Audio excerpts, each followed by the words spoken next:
महोदय धन्यवाद, आपने मुझे मौका दिया। धन्यवाद जी। डॉक्टर मोहम्मद जावेद। सर बहुत बहुत शुक्रिया sir. I stand to oppose the Waqf amendment bill 2024।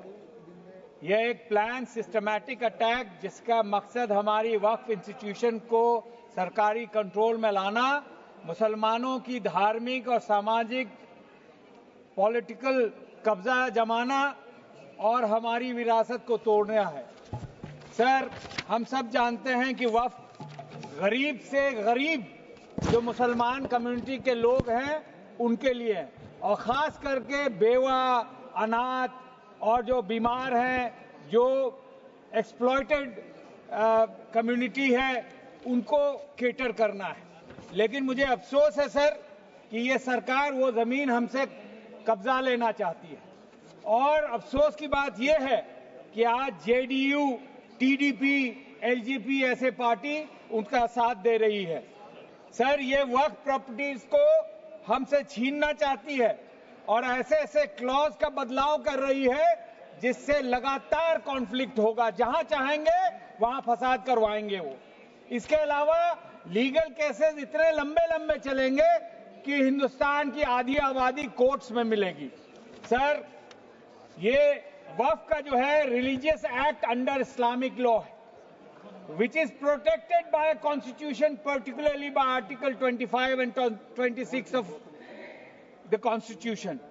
The JPC's failure to conduct a proper clause-by-clause discussion and its refusal to provide essential documents raise serious concern.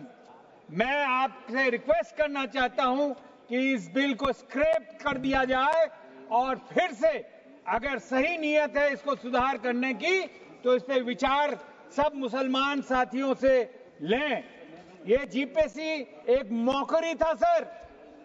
25 meetings हुई जिसमें से लगभग 300 ऑर्गेनाइजेशन और 3000 लोगों को बुलाया गया। 120 घंटे की चर्चा हुई। अगर आप लोगों में बांटे तो 10 से 15 सेकंड मिला। बहुत लोगों को बुलाया गया जिससे बात तक नहीं हो पाई।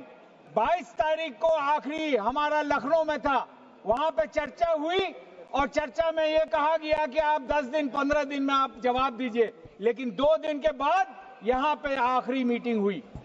क्लॉज बाय क्लॉज हमें चर्चा करनी थी, लेकिन क्लॉज बाय क्लॉज चर्चा नहीं हुआ।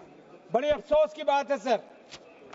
गवर्नमेंट जो है वो चाहती है किसी तरह, जब से आई है मुसलमानों को टारगेट कर रही है, चाहे सीएए कानून हो, चाहे ongoing attack places of work act 1991 के खिलाफ हो, ट्रिपल तलाक हो, मौलाना आजाद नेशनल फेलोशिप को डिसकंटिन्यू किया हो, नया उड़ान स्कीम को डिसकंटिन्यू किया हो, मैट्रिक प्री मैट्रिक स्कॉलरशिप को 72% से घटा दिया हो, schemes of providing modern education को डिसकंटिन्यू कर दिया हो। एएमयू किशनगंज जो 15-12 साल से हम लोग लड़ रहे हैं, कई मर्तबा नीतीश जी को, कई मर्तबा यहाँ के एजुकेशन मिनिस्टर को, एजुकेशन सेक्रेटरी को, फाइनेंस मिनिस्टर को, माइनॉरिटी मिनिस्टर को, प्रधानमंत्री को, जितने अफसरान है सबको मिला, लेकिन आज तक फंड नहीं मिला। ये मुसलमानों के खिलाफ ये राजनीति करते हैं, हमारा जो हक है नहीं देते। Sir, this bill will keep society in a state of permanent polarization.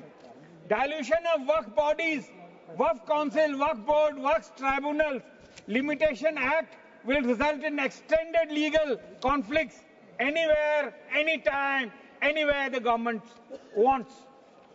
Sir, ये मुसलमान कौम को उसका हक छीन के डराना चाहती है। अंग्रेजी में कहावत है, मैं पढ़ना चाहता हूं, Fear is dangerous. It sparks violence much faster than anger. मेरी दरखास्त है कि हिंदुस्तान के लोगों में आपस में लड़ाना छोड़ दें। जो अंग्रेजों से आपने सबक ली उसको आप भूल जाएं।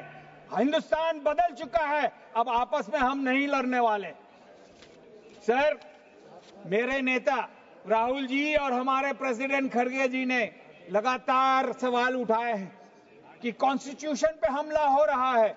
ये जो बिल है ये कॉन्स्टिट्यूशन पे हमला है। right to equality, Article 14, right to freedom of religion, Article 25, right to establish, manage religious institution, Article 26, ये सब का वायलेशन है और ये कर रही है. इसको रोकना हमारा फर्ज है सर. टुडे ये मुस्लिम को टारगेट करेंगे, कर रहे हैं. कल हमारे क्रिश्चियन भाइयों को, बुद्धिस्ट को और जैन्स को, सिखों को इस पे भी बारी आएगी. और आखिर में क्या होगा, वो जो जब इनका लूट जाएगा जमीन लूट लेंगे, तब हमारे हिंदू भाइयों तक आएंगे. तो इससे पहले कि आगे तक जाए, इनको रोकना हमारा फर्ज है.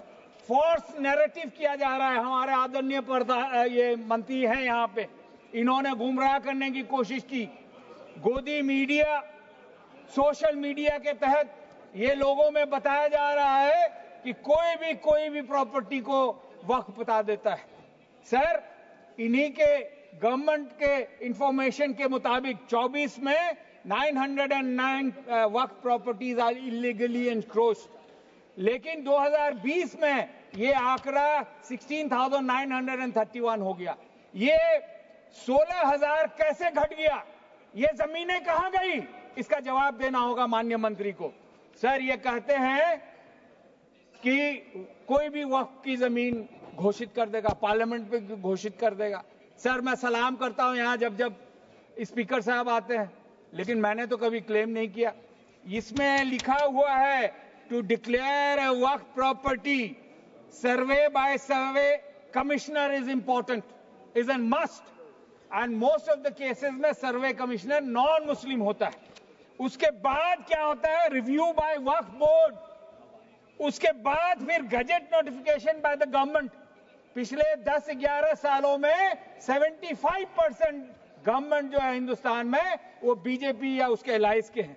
उसके बाद भी अगर किसी को कोई परेशानी है तो उसको चैलेंज किया जा सकता है कोर्ट में. लेकिन ये क्या कहते हैं कि यहाँ पे हम लोग ये फॉलो नहीं करते. तो कौन जिम्मेवार है अगर फॉलो नहीं करते? वो खुद जिम्मेदार है. मिनिस्टर साहब ने 2 लाइन की कविता पढ़ी, मैंने ठीक से सुना ने हवा का रुख के बारे में कहा. मैं सर ये कहना चाहता हूं कि मैं आज जद पे अगर हूं तो खुशगुमान ना हो. चिराग सबके बुझेंगे, हवा किसी की नहीं. ये मैं यकीन दिलाना चाहता हूं इनको कि आज अगर हवा इनके साथ है तो कल इसके खिलाफ भी होगा. सर, मुझे अफसोस है कि आदरणीय होम मंत्री यहाँ पे जो तकरीर कर रहे थे, जो उसमें जो घमंड उनसे दिख रहा था, वो भूल जाते हैं कि जो आज साहिब मसनद है वो कल ना होंगे, और वो कल जल्द ही आने वाला है जो उनकी मसनद छिन जाएगी उनसे. सर, मिनिस्टर साहब ने आज सुबह ही कहा था कि विमेन रिप्रेजेंटेशन देंगे.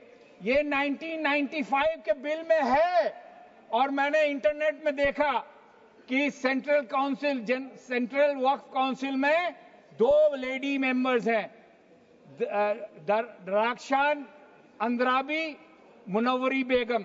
फिर यूपी सुन्नी वक्फ बोर्ड में हमने देखा, वहां भी मिसेस साहिबा अहमद थी और तबस्सुम खान साहिबा थी. सर, जो मोस्ट डेंजरस है, और इससे इसकी साफ नीयत पता चलती है, सीईओ को लेके. अब इनका मंशा है कि सीईओ नॉन मुस्लिम होगा.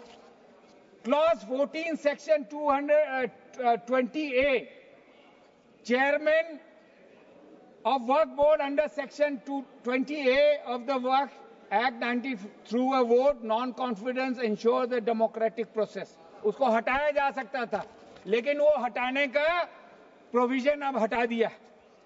Clause 15 section 23, CEO against appointed by the government.